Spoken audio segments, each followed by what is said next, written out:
The sounds of the rushing waters of the Greenbrier River can be soothing. The river is a natural flowing wonder that's one of the most famed in the country, and while the river itself is a peaceful spectacle, it acts as sort of a gateway to a remarkable sample of America's past that's incomparable. Quiet, cold, isolated from the hustle of the outside world, it's found deep within the Appalachian Mountains of the northeastern United States. The town is simply called Cass. It can be found if one feels daring enough to traverse the mountains of West Virginia. While getting there is difficult, it's worth more than all the money in the world. The trees surrounding this area were not always here. In fact, the town existed for the sole purpose of eliminating the towering wonders. The Mower Lumber Company was founded only a year after the turn of the 20th century. It was the life and blood of Cass. The company grew and the town did as well. But what makes this town most unique was not just the lumber company, but the railroad in which the company operated. Rough, uneven, rugged, this area was what large railroad companies wouldn't even bother to waste their time with. However, the company made it work with a notably different type of steam engine. The Mower Lumber Company operated the trains and its sawmill until its closure in July of 1960. With that, it seemed the town would ultimately crumble, and the surging steam locomotives fell silent. The enormous sawmill that the lumber company operated is now abandoned, only a rusty mark of American history. However, as for the railroad, this is not the case.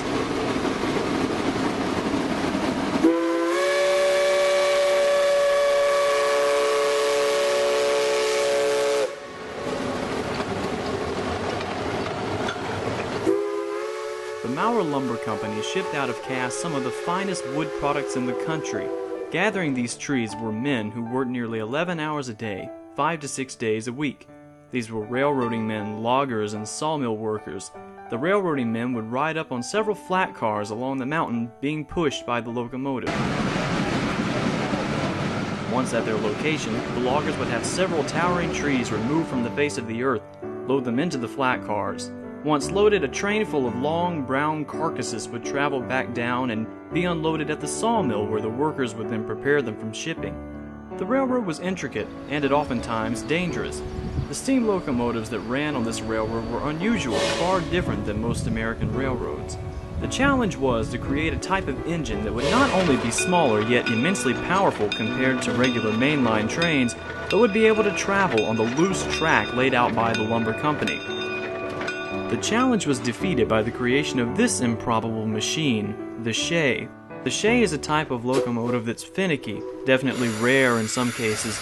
Its physical appearance differs greatly from most trains. Typical steam locomotives look like this, a set of wheels on both sides connected by rods under the boiler, and are capable of reaching high speeds. One of these definitely does not belong at Cass though. Why? Well, in most part due to the tight and rugged terrain. A large rod steam locomotive is built for flat land, and its efficiency is its high speeds. This is not the case for the shay. The shay has a set of complex gears on its right side. The gears are small, but connected, giving the engine flexibility. The flexibility is key when traveling up a route like Cass's. Most found this type of engine useless. Because of its small gears, it used up more fuel and was a lot slower. In fact, a shay's top speed is about 20 miles per hour. But it worked. The lumber company chipped in and purchased over a dozen shays, headquartered at Cass. In 1960, the lumber company was closed. The entire landscape was stripped, no more of that top-notch wood that once fed the town. There was no other alternative. The mill must be closed permanently, and the railroad must be scrapped. It was depressing. It seemed as though the town was finished.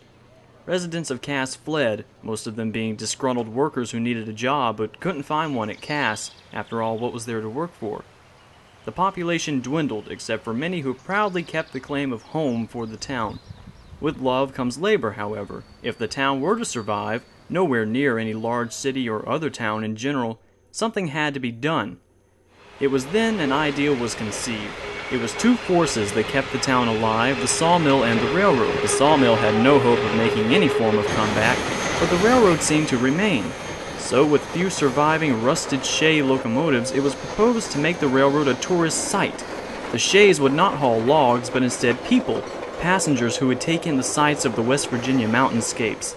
The idea was well received, and with a few materials left over and only 4 of the original 13 miles of track, the tourist trains began in 1963. Remarkably, it was a hit. In a mere 4 months, an estimated 23,000 people crowded the tiny railroad station to travel 4 miles up the mountain. Deemed the Cass Scenic Railroad, it has expanded, now running on its original 13 miles. It continues to run trains up the mountain to this day. It's had its share of tribulations, however. Fires, misdemeanor, neglect, bad funding, and natural causes have all taken their toll on the railroad, but yet here it is to stay, one can hope.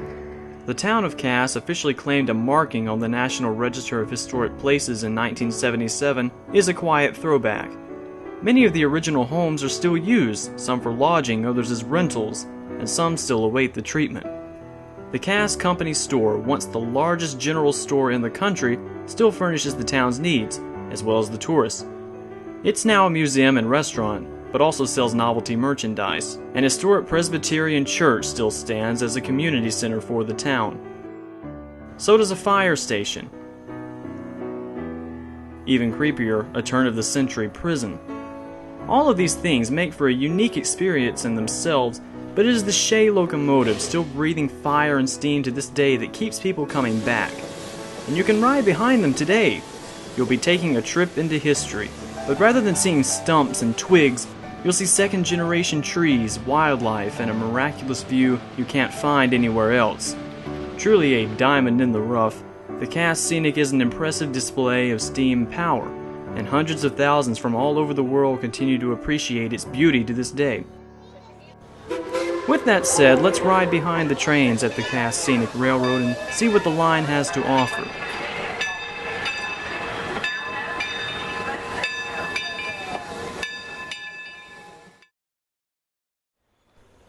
It's early Sunday morning on July 17, 2016. A crowd of 90 people have traveled from all over and will be riding a special VIP excursion train.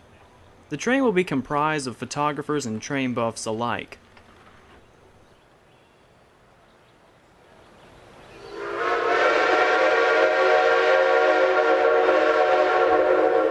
Shay Locomotive Number 2 is the star of the event today, and anxiously the passengers watch as it creeps its train into the station.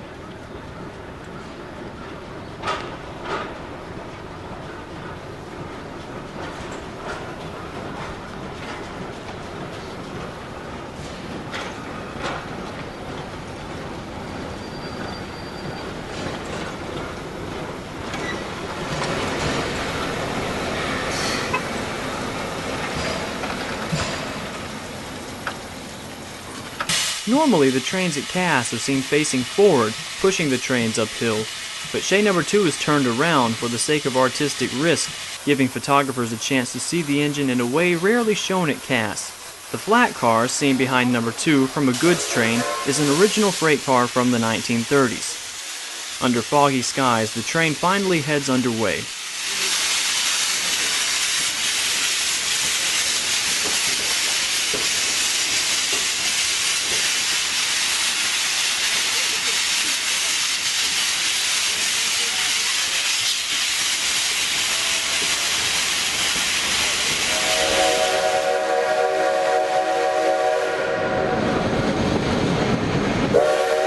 Today's trip is being sponsored by the Mountain State Railroad and Logging Historical Association as part of its membership weekend event.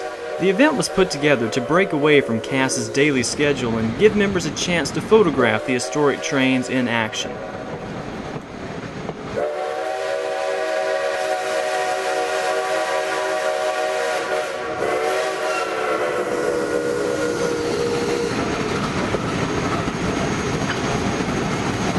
The excursion is traveling the entire 13-mile route up Cheat Mountain, all the way up to Bald Knob Summit.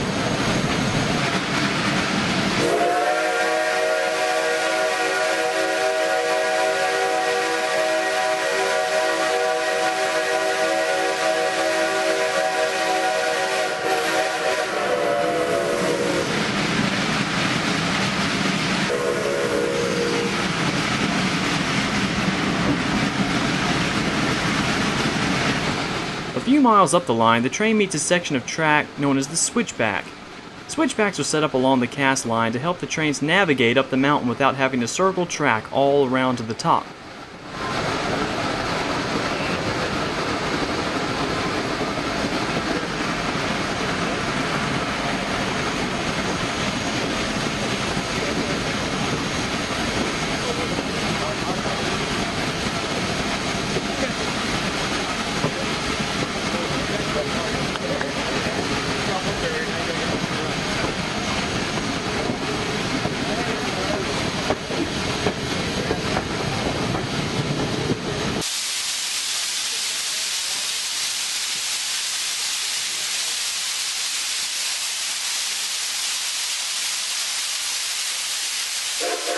Once connected to the switchback, the train will travel forward for about a mile before reaching the next switch.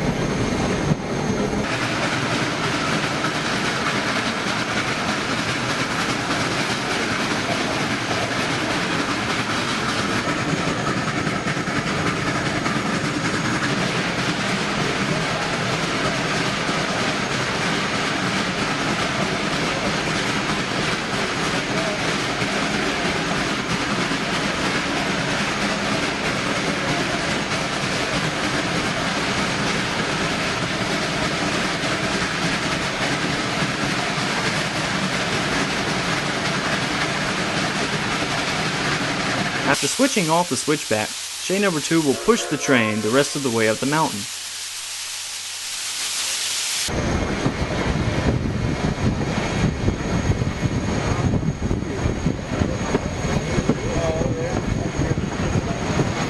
We are approaching a location known as Whittaker Station, the site of the first photo shoot of the day.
Whittaker Station was once an old meadow.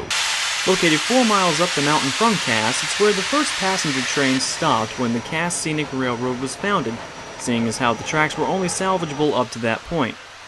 Now Whittaker holds a picnicking area and a railroad museum. Many of the artifacts on display are original lumber company equipment. Shay number 2 was built in 1928 for a lumber company in British Columbia.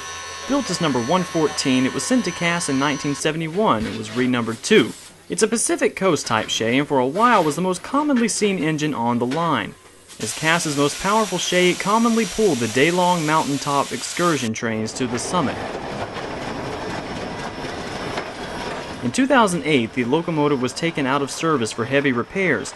These repairs took longer than expected and the locomotive remained inoperable for 8 years. By 2015, most of the repairs were completed and the engine returned to service in June of 2016.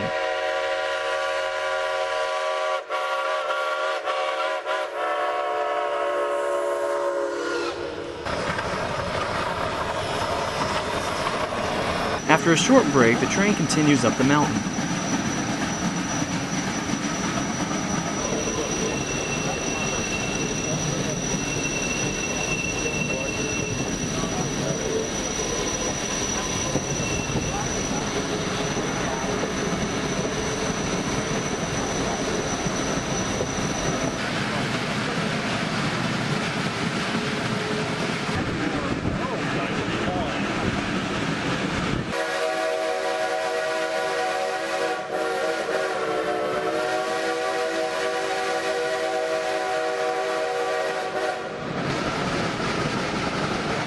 At Oates Run, the locomotive will stop to fill up its water tank. Water is pivotal when operating a steam locomotive.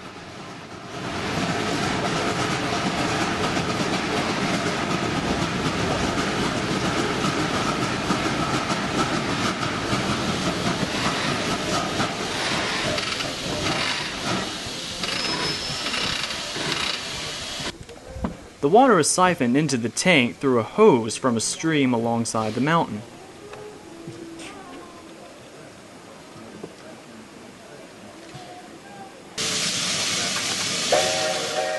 Once the process is complete, the shay gets its grip on the tracks and continues up the line.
The grade of the mountain is steep with some 11%. This means that for every 100 feet of track, the train has traveled up 11 feet in height. The 11% grade is especially steep considering that most railroads don't operate over a grade of 2%. Number 2 works hard pushing the train up the mountain.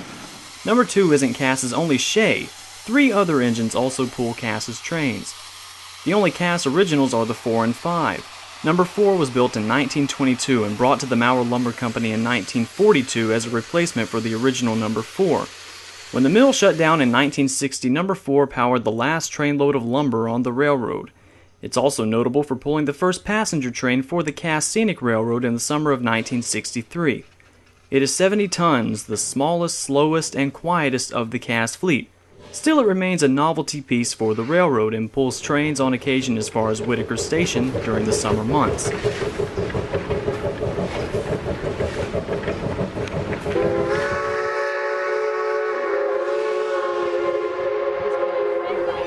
Number 5 is the oldest locomotive at Cass. It was built in 1905 for the lumber company and operated for the railroad until the late 1950s when it was retired. It was then restored by the Scenic Railroad for tourist service in 1966. It's 80 tons and, at 111 years old, is one of the oldest running trains in the country. As a freight railroad, the Mower Lumber Company owned 14 shays. Of those 14, only 3 still exist, number 4, 5, and 1. Number 1 is no longer at Cass and is currently sitting in a museum as a display piece in Baltimore. When the tourist railroad went into operation, Cass sent out to find other shays to be restored to reflect the original Cass fleet. One of the locomotives purchased later on is this Titan, number 6. Built for the Western Maryland Railroad, it is still in its paint. It was bought by Cass in 1980 but was hardly ever seen. It was only brought out for special events. In 2008, when number 2 was taken out of service, it was decided number 6 was the appropriate replacement for the regular tourist trains up to Bald Knob Summit. At 162 tons, it's the largest of its kind. It's also the last of its kind. Built in 1945, it's the youngest of the Cass fleet.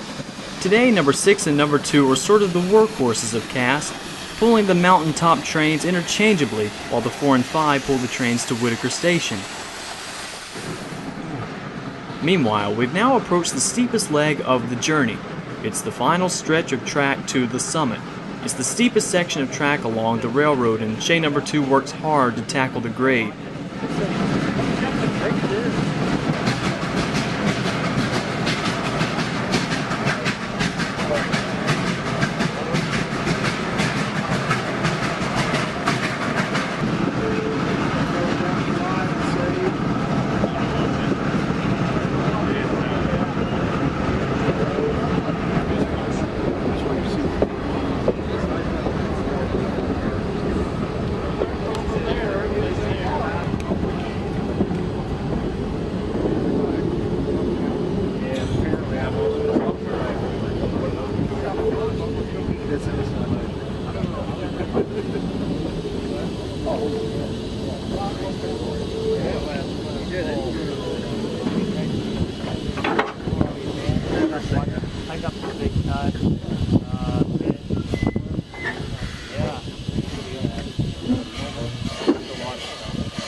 Bald Knob Summit, with an elevation of 4,842 feet, is ultimately the end of the line. The overlook is outstanding. One can see 25 miles into the distance. This is the highest point a railroad can travel in the United States. Here the passengers enjoy their lunch and take in the sights of the mountainous regions. When you get to the summit, you're on the top of the world, surrounded by an array of clouds and sunshine. This is it, the ultimate conclusion to the day's slow, serene journey. Just below the summit, photographers capture one more shot of the number 2 and its train. Photo run-bys at Cass are unique operations. First, the train stops at a location deemed the most scenic and the passengers disembark. Then the train backs up out of sight, giving photographers a chance to get into place along the tracks.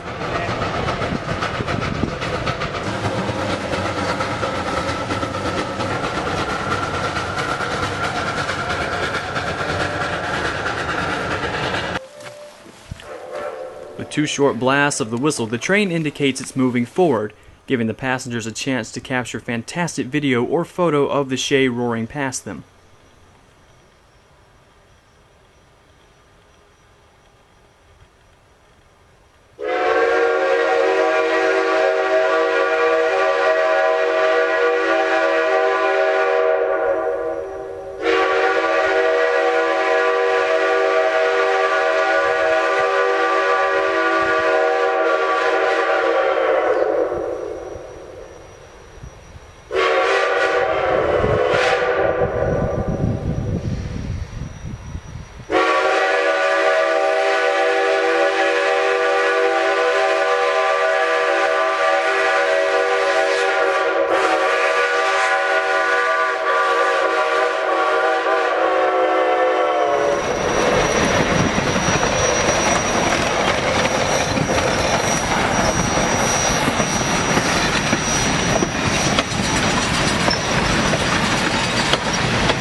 Cass maintains an impressive collection of operating trains.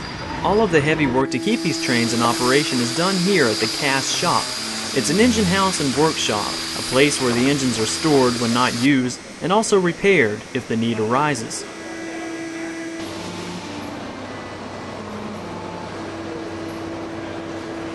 Cass has a hard-working crew of individuals that keep the day-to-day operations rolling. The focus on the future is key to the town, and that also includes the restoration of the other engines in Cass's collection. Other than the operating trains, Cass has 5 other locomotives. Shay number 11, seen here, was once a common sight for the railroad, now broken, sitting near the engine house, with slight hope that maybe it could be used again. Number 7 was built in 1920, brought to Cass in 1965. It operated until its retirement in 1971. It's sat outside ever since. Number 10 was brought to Cass in 1986 from North Carolina, and it's yet to pull a train for the Scenic Railroad. A Shay number 3 ran for many years at Cass, retired in the 1990s. This locomotive now sits on display at the Cass train station. And number 9, a different example of locomotive. It's not a shay, rather an experimental passion project for the railroad for many years, soon to exhale steam and smoke along with its shay counterparts. While it's unknown if all of these projects will see the light of day again, one thing is for sure: whatever is completed next will be a remarkable sight.